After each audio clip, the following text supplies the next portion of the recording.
देश में कोरोना का ग्राफ लगातार 7वें आसमान पर बना हुआ है। दूसरी लहर का ये तांडव चुनौतियों का पहाड़ साबित हो रहा है, लेकिन केंद्र सरकार ने भी अब इस महामारी के खिलाफ एक बार फिर मोर्चाबंदी शुरू कर दी है।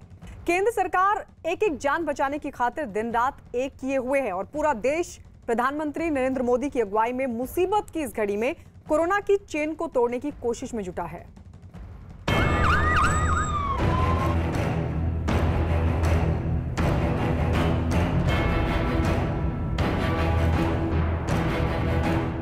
एक मंत्र जो हमें लगातार हम सबको कहना होगा, दवाई भी और कड़ाई भी। भाई ठीक है, तुमने दवाई ली है, लेकिन तुम्हें बाकी संभालना तो पड़ेगा ही पड़ेगा। ये हर हेल्थ का नियम है जी, ये कोई इस बीमारी के लिए नहीं है, ये हर बीमारी के लिए है।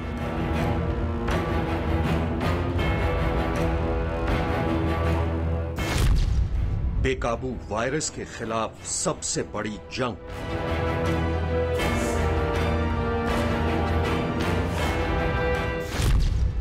महामारी की रफ्तार पर ब्रेक लगाने की मुहिम।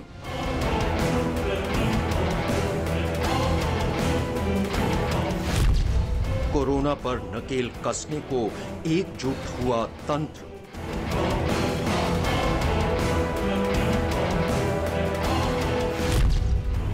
देश भर में लगाए जाएंगे ऑक्सीजन प्लांट। कोरोना के खिलाफ जिस जंग को 1 साल से ऊपर हो चुका है, वो जंग कब अपने आखिरी पड़ाव पर पहुंचेगी, ये अब तक एक सवाल बना हुआ है। लेकिन इस बीच वो आंकड़े और डरा देते हैं जो महामारी के रजिस्टर में रोजाना दर्ज हो रहे हैं।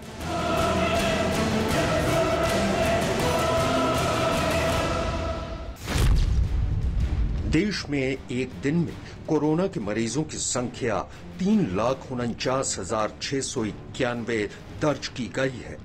देश में एक दिन में कोरोना से होने वाली मौत की संख्या 2,767 है। लेकिन राहत देने वाली बात यह है कि एक दिन में 25,36,612 लोगों को कोरोना का टीका दिया जा चुका है। लगातार चौथा दिन है जब देश में 3 लाख से ज्यादा नए मरीज सामने आए हैं। मुसीबत का ये दौर भले ही लंबा होता जा रहा है, लेकिन सच तो ये है कि इसी भयावह मुसीबत से सबक लेते हुए केंद्र सरकार ने कोरोना को शिकस्त देने के लिए एड़ी चोटी का जोर लगा रखा है। हम सभी के धैर्य, हम सभी के दुख बर्दाश्त करने की सीमा की परीक्षा ले रहा है। बहुत से अपने हमें असमय छोड़कर चले गए हैं। कोरोना की पहली वेव का सफलतापूर्वक मुकाबला करने के बाद देश हौसले से भरा हुआ था, आत्मविश्वास से भरा हुआ था। लेकिन इस तूफान ने देश को झकझोर दिया है।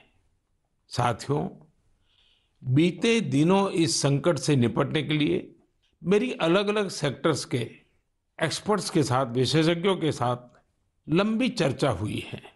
हमारी फार्मा इंडस्ट्री के लोग हों, वैक्सीन मैन्युफैक्चरर्स हों, ऑक्सीजन के प्रोडक्शन से जुड़े लोग हों या फिर मेडिकल फील्ड के जानकार, उन्होंने अपने महत्वपूर्ण सुझाव सरकार को दिए हैं।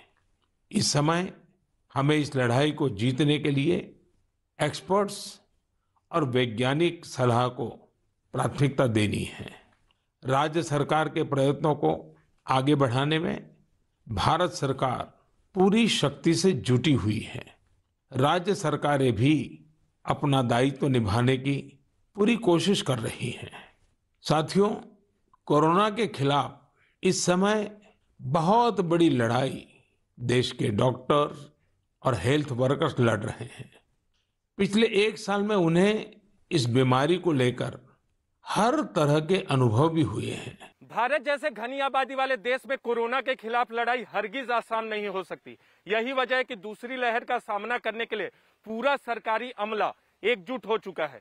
एक तरफ केंद्र सरकार राज्यों को ऑक्सीजन से मदद कर रही है, तो दूसरी तरफ केंद्र सरकार ने एक मास्टर प्लान भी तैयार किया ताकि कोरोना पर ब्रेक लग सके। सरकार की कोशिशों का अंदाजा ऐसे ही लगाया जा सकता है कि व्यवस्थाओं के सारे दरवाजों को कोरोना वायरस के खिलाफ खोल दिया गया है। इसी कड़ी में देश में ऑक्सीजन की किल्लत को दूर करने के लिए मोदी सरकार ने बड़ा ऐलान किया है। सरकार के इस फैसले के तहत देश भर में 551 PSA यानी pressure swing absorption medical oxygen generation plant लगाए जाएंगे। इन सभी प्लांट को पीएम केयर फंड से लगाया जाएगा। पीएम मोदी ने निर्देश दिया है कि इन सभी प्लांट को जल्द से जल्द शुरू किया जाए। इन प्लांट के जरिए देश में ऑक्सीजन की किल्लत को दूर किया जा सकेगा। ये प्लांट जिला मुख्यालयों के सरकारी अस्पतालों में लगाए जाएंगे। इन प्लांट के चालू होने के बाद अस्पतालों में ही ऑक्सीजन पैदा करने की क्षमता बढ़ जाएगी। इस दौरान पीएम मोदी ने एक ट्वीट में लिखा, ऑक्सीजन की पर्याप्त उपलब्धता सुनिश्चित करने के लिए अलग ऑक्सीजन प्लांट, ये एक महत्वपूर्ण निर्णय है जो अस्पतालों में ऑक्सीजन की उपलब्धता को बढ़ावा देगा और पूरे देश में लोगों की मदद करेगा।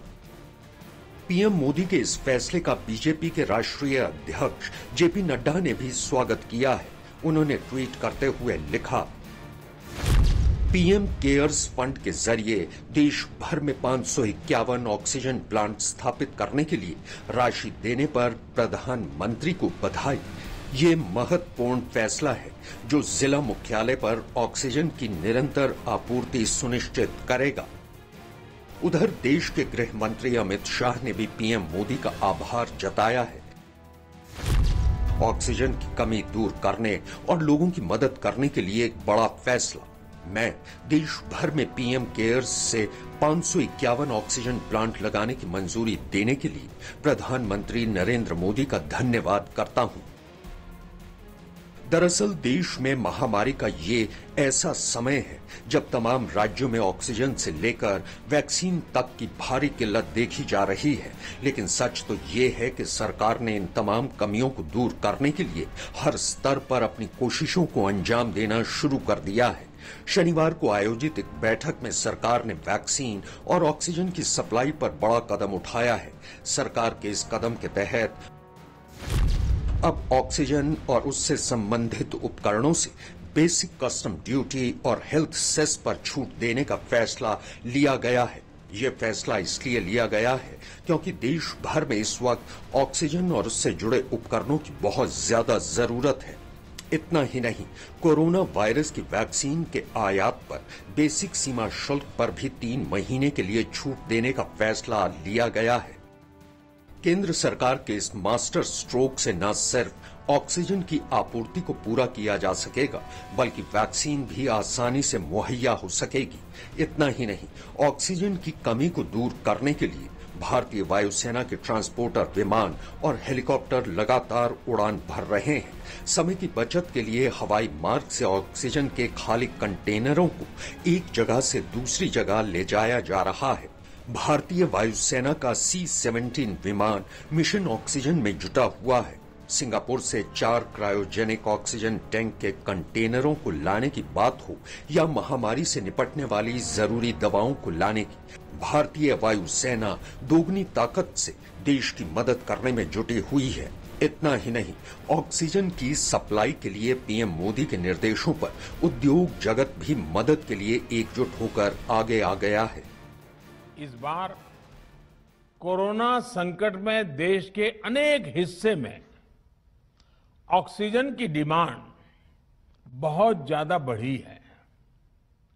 इस विषय पर तेजी से और पूरी संवेदनशीलता के साथ काम किया जा रहा है।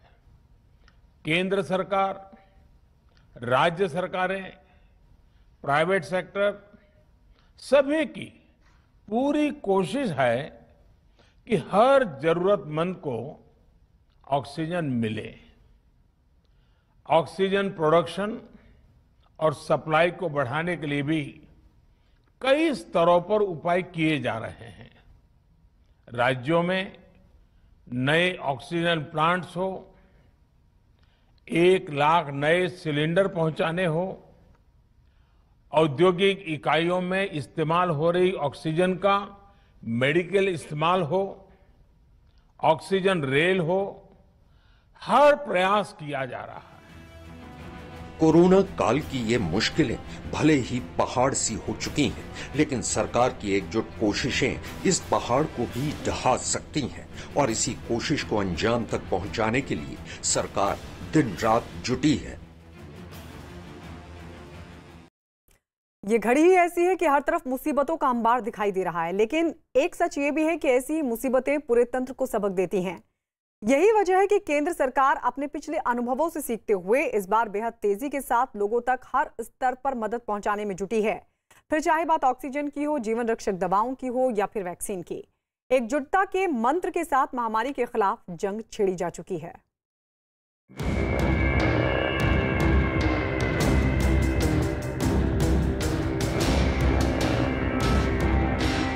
कोरोना के खिलाफ देश आज फिर एक बहुत बड़ी लड़ाई लड़ रहा है। महामारी के खिलाफ महायुद्ध।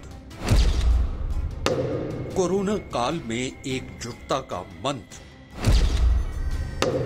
गांव-गांव तक वैक्सीनेशन का प्लान। महामारी का ये दौर कोई एक मुसीबत लेकर नहीं आया है। इस वक्त एक साथ कई चुनौतियों का सामना पूरा देश कर रहा है। कहीं दवाओं की किल्लत है, कहीं अस्पताल में बेड कम पड़ रहे हैं, कहीं वैक्सीन की कालाबाजारी हो रही है, तो कहीं जीवन रक्षक दवाओं की किल्लत देखी जा रही है। मुसीबत की ये लहर हर तरफ से देश को घेरे हुए है, लेकिन सच तो ये है कि महामारी के खिलाफ केंद्र महायुद्ध का शंखनाद कर चुका है। मैराथन बैठकों के जरिए राज्यों को वक्त वक्त पर सही दिशा निर्देश दिए जा रहे हैं। इसी कड़ी में देश के प्रधानमंत्री ने राज्यों को एकजुटता का मंत्र दिया है। पीएम मोदी ने राज्यों के साथ की गई बैठक में दावा किया है कि अगर हम एक राष्ट्र की तरह काम करेंगे तो संसाधनों की कोई कमी नहीं होगी। इस दौरान पीएम मोदी ने कहा कि देश के कोने कोने तक ऑक्सीजन की सप्लाई के लिए रेलवे और एयरफोर्स को डिप्लॉय किया गया है, ताकि कम समय में राज्यों की जरूरत को पूरा किया जा सके। पीएम मोदी ने राज्यों से ये भी कहा कि जरूरी दवाओं और इंजेक्शन की ब्लैक मार्केटिंग करने वालों के खिलाफ सख्ती से निपटा जाए। बैठक में पीएम मोदी ने दावा किया कि राज्यों को 15 करोड़ से ज्यादा वैक्सीन की डोज मुफ्त पहुंचाई जा चुकी हैं। अस्पतालों की सुरक्षा पर पीएम मोदी ने कहा कि इसकी अनदेखी नहीं की जा सकती। इतना ही नहीं, पीएम मोदी ने यह भी कहा कि लोग पैनिक ना करें, इसके लिए लोगों को जागरूक किया जाए। देश में ऑक्सीजन की सप्लाई बेरोक टोक की जा सके, इसके लिए पीएम मोदी ने वीडियो कॉन्फ्रेंसिंग के जरिए उन उद्योगपतियों से भी बात की है जिन्हें देश में ऑक्सीजन सप्लाई का सबसे बड़ा उत्पादक माना जाता है। खास बात यह है कि देश में ऑक्सीजन सप्लाई को लेकर पीएम मोदी के निर्देशों का असर भी दिखने लगा है। इतना ही नहीं, कोरोना की इस बेकाबू स्पीड पर ब्रेक लगाने के लिए पीएम मोदी जन भागीदारी का मंत्र भी लोगों को देते आए हैं। अनुशासन और धैर्य के साथ कोरोना से लड़ते हुए आप देश को यहां तक लाए हैं। मुझे विश्वास है जन भागीदारी की ताकत से हम कोरोना के इस तूफान को भी परास्त कर पाएंगे।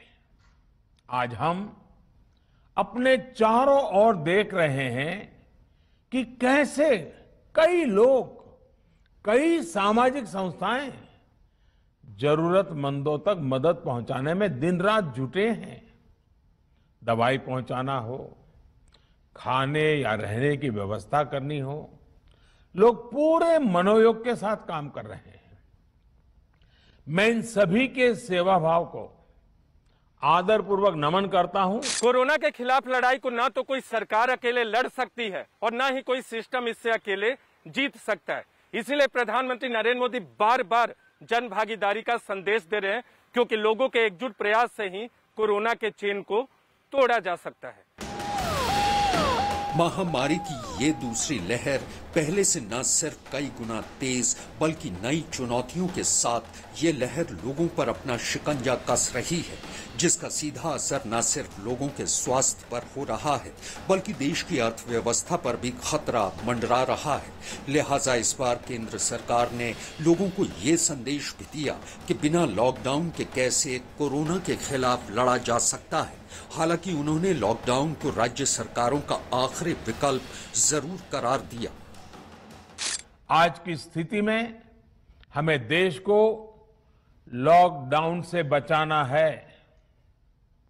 मैं राज्यों से भी अनुरोध करूंगा कि वो लॉकडाउन को अंतिम विकल्प के रूप में ही इस्तेमाल करें। लॉकडाउन से बचने की भरपूर कोशिश करनी है और माइक्रो कंटेनमेंट जोन पर ही ध्यान केंद्रित करना है। हम अपनी अर्थव्यवस्था की सेहत भी सुधारेंगे और देशवासियों की सेहत का भी ध्यान रखेंगे। यही नहीं, देश के प्रधानमंत्री ने एंटीवायरल ड्रग रेमडेसिविर के कोटे को भी बढ़ा दिया है। यानी 30 अप्रैल तक राज्यों को जितनी रेमडेसिविर दी जानी थी, अब उससे ज्यादा इंजेक्शन राज्यों को दिए जाएंगे। मसलन महाराष्ट्र को पहले 30 अप्रैल तक 2,69,000 रेमडेसिविर इंजेक्शन मिलने वाले थे, लेकिन पीएम मोदी के दखल के बाद अब इनकी संख्या बढ़ाकर 4,35,000 कर दी गई है। दिल्ली को 30 अप्रैल तक पहले 61,900 रेमडेसिविर इंजेक्शन मिलने वाले थे, लेकिन अब इनकी तादाद बढ़ाकर 72,000 कर दी गई है। छत्तीसगढ़ के लिए पहले 48,000 का कोटा तय किया गया था, लेकिन अब इस कोटे को बढ़ाकर 75,000 कर दिया गया है। गुजरात के लिए पहले 1,63,500 रेमडेसिविर दिए जाने थे, लेकिन 30 अप्रैल तक अब गुजरात को 1,65,000 रेमडेसिविर दिए जाएंगे। हरियाणा के लिए पहले 29,500 का कोटा तय किया गया था। राज्य में हालात बिगड़ने के बाद अब हरियाणा का कोटा बढ़ाकर 35,000 कर दिया गया है। इसी तरह यूपी को पहले 1,22,800 रेमडेसिविर मिलने थे, लेकिन अब उत्तर प्रदेश को 30 अप्रैल तक 1,63,000 रेमडेसिविर दिए जाएंगे।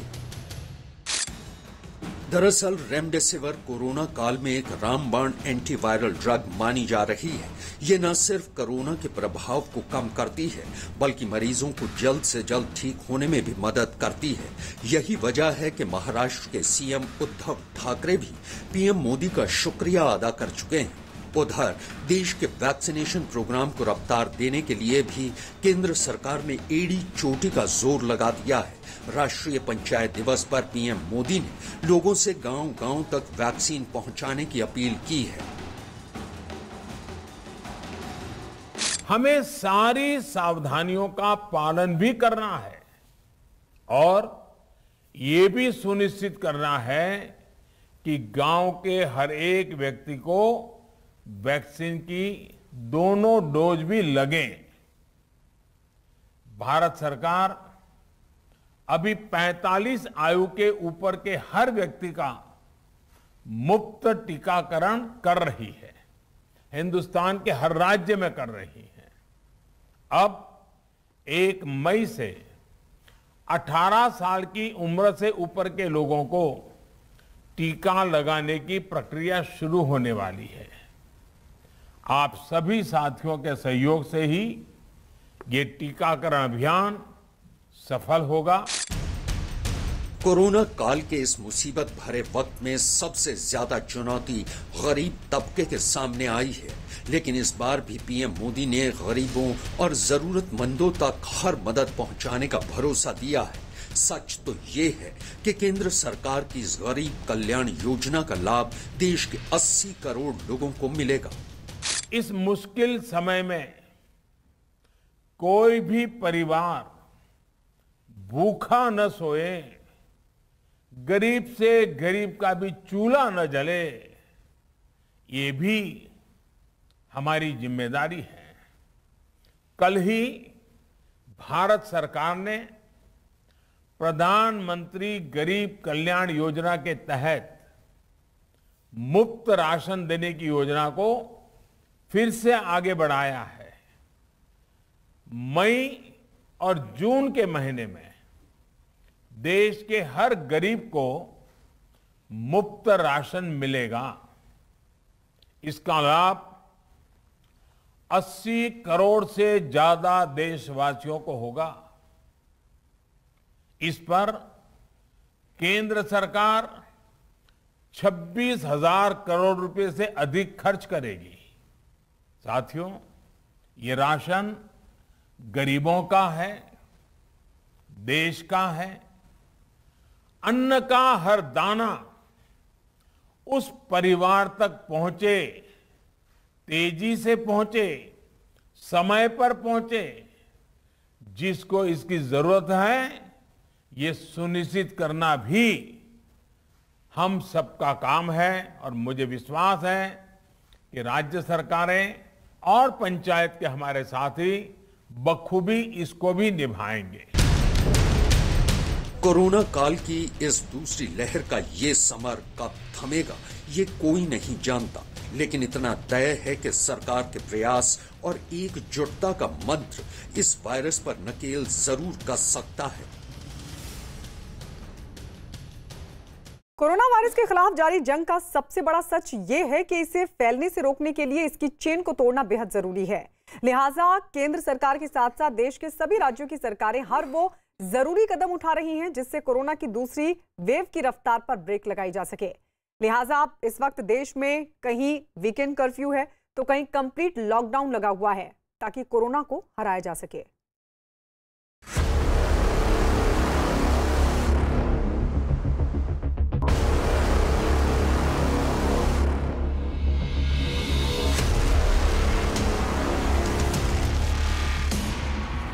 तमाम लोगों से अपील की जाती है, आज कस्बे काजीगुंड में कर्फ्यू नाफिज किया गया है। भारत में कोरोना का कोहराम।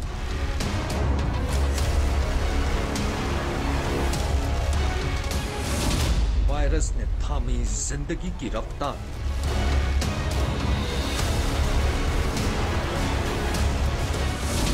दिल्ली में 3 मई तक लॉकडाउन।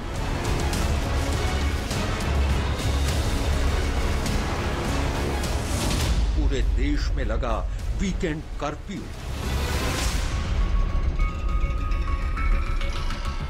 इस वक्त पूरा देश कोरोना वायरस की दूसरी लहर के कहर से जूझ रहा है। वायरस से चारों तरफ कोहराम मचा हुआ है। एक बार फिर जिंदगी की रफ्तार थम चुकी है। देश के तमाम बड़े शहरों में सन्नाटा पसरा हुआ नजर आ रहा है। दिल्ली में कोरोना के बढ़ते मामलों की वजह से सरकार ने 3 मई तक लॉकडाउन बढ़ाने का ऐलान कर दिया।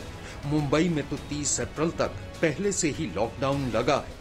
मध्य प्रदेश की राजधानी भोपाल में भी कोरोना संक्रमितों की तादाद बढ़ने की वजह से कोरोना कर्फ्यू लगाना पड़ा।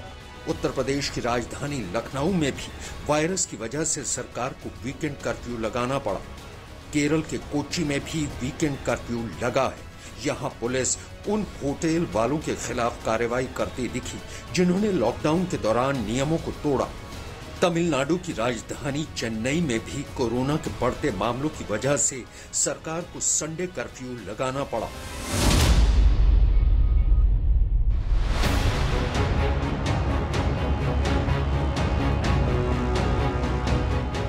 दिल्ली में कोरोना का कोहराम जारी है।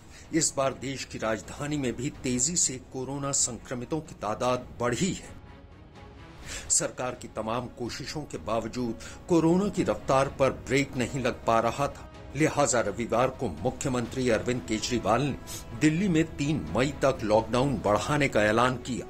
अरविंद केजरीवाल के मुताबिक दिल्ली में कोरोना के मामले तेजी से बढ़ रहे हैं, इसलिए सरकार के लिए लॉकडाउन की मियाद को बढ़ाना जरूरी हो गया था। दिल्ली में 3 मई की सुबह 5 बजे तक लॉकडाउन रहेगा।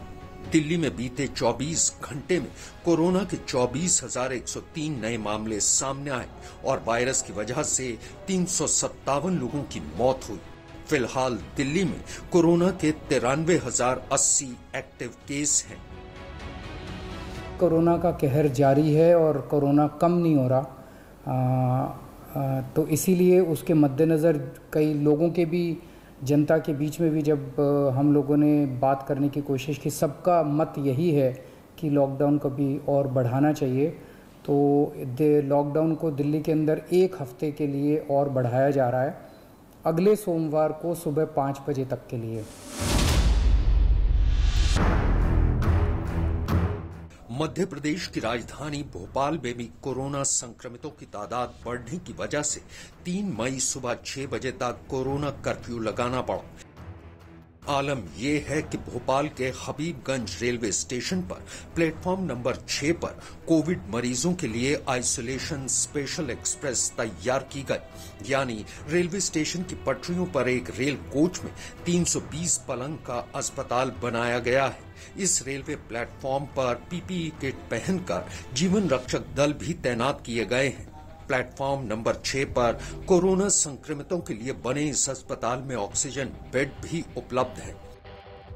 इसके अलावा सूबे के स्वास्थ्य विभाग ने मरीजों की मॉनिटरिंग के लिए प्लेटफॉर्म पर ही एक कंट्रोल रूम भी बनाया है।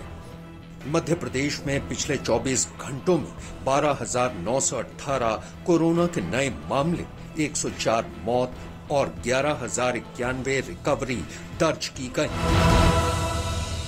रेलवे का हमारा कोविड का आइसोलेशन सेंटर शुरू हुआ है, जिसमें रेलवे के कोचेज में आइसोलेशन वार्ड बनाए हैं। प्रत्येक कोच को एक वार्ड का दर्जा दिया गया है, जिसमें 18 पेशेंट भर्ती होंगे। हर कोच में हमारी सभी मेडिकल बैकअप की व्यवस्था की गई है, दवाइयाँ हैं। उत्तर प्रदेश की राजधानी लखनऊ में भी वायरस की वजह से सरकार को वीकेंड कर्फ्यू लगाना पड़ा, जिसकी वजह से राजधानी लखनऊ की सड़कों पर सन्नाटा ही पसरा हुआ नजर आया।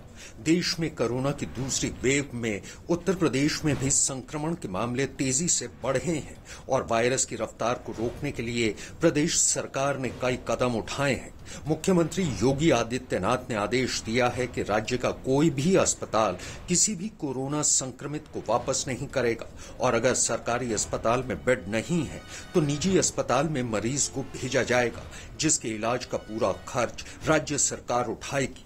इसके अलावा मुख्यमंत्री योगी आदित्यनाथ कोरोना के खिलाफ जारी जंग पर खुद नजर रखे हुए हैं। उत्तर प्रदेश में कोरोना के मामलों पर योगी आदित्यनाथ ने ट्वीट किया, विगत 24 घंटों में प्रदेश में 35,614 नए कोविड संक्रमित केस आए हैं, जबकि कल ये संख्या 38,055 थी। आज 25,633 लोग उपचारित होकर डिस्चार्ज हुए हैं। कल ये संख्या 23,231 थी। स्पष्ट है कि इन्फेक्शन रेट नीचे आ रहा है और रिकवरी रेट बढ़ रहा है। प्रदेश में अब तक 7.77 लाख से अधिक लोग संक्रमण से मुक्त हो चुके हैं। कोरोना के विरुद्ध इस युद्ध में हम तेजी से विजय की तरफ बढ़ रहे हैं। कोरोना हारेगा, देश जीतेगा। किसी भी मरीज को कोई भी अस्पताल वापस नहीं करेगा किसी हालत में। यदि सरकारी अस्पताल में बेड नहीं है, उपलब्ध नहीं है, तो निजी अस्पताल में भेजा जाएगा और निजी अस्पताल में जब भेजा जाएगा तो उसका सारा व्यय उत्तर प्रदेश सरकार वहन करेगी। किसी प्रकार से किसी भी गरीब की को बिल निजी अस्पताल के बिल से वो बिल उनके ऊपर नहीं पड़ेगा।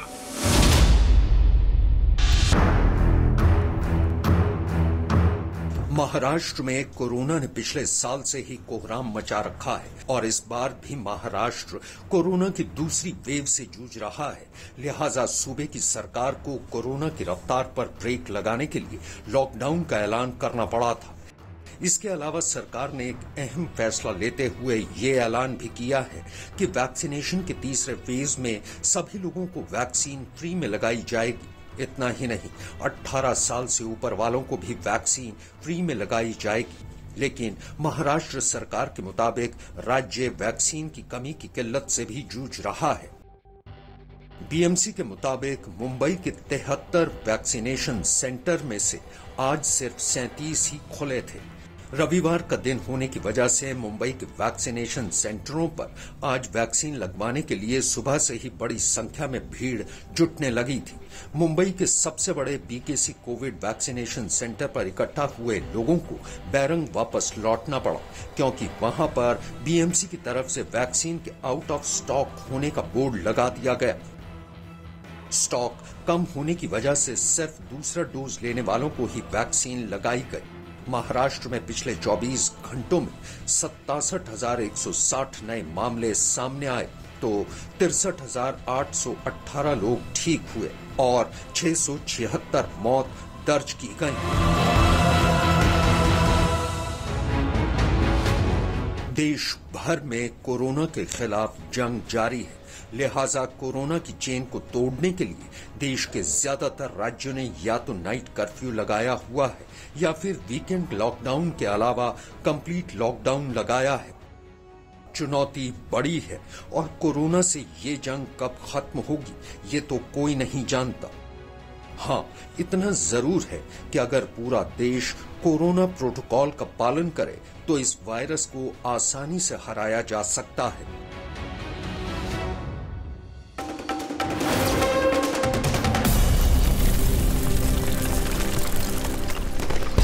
भ्रम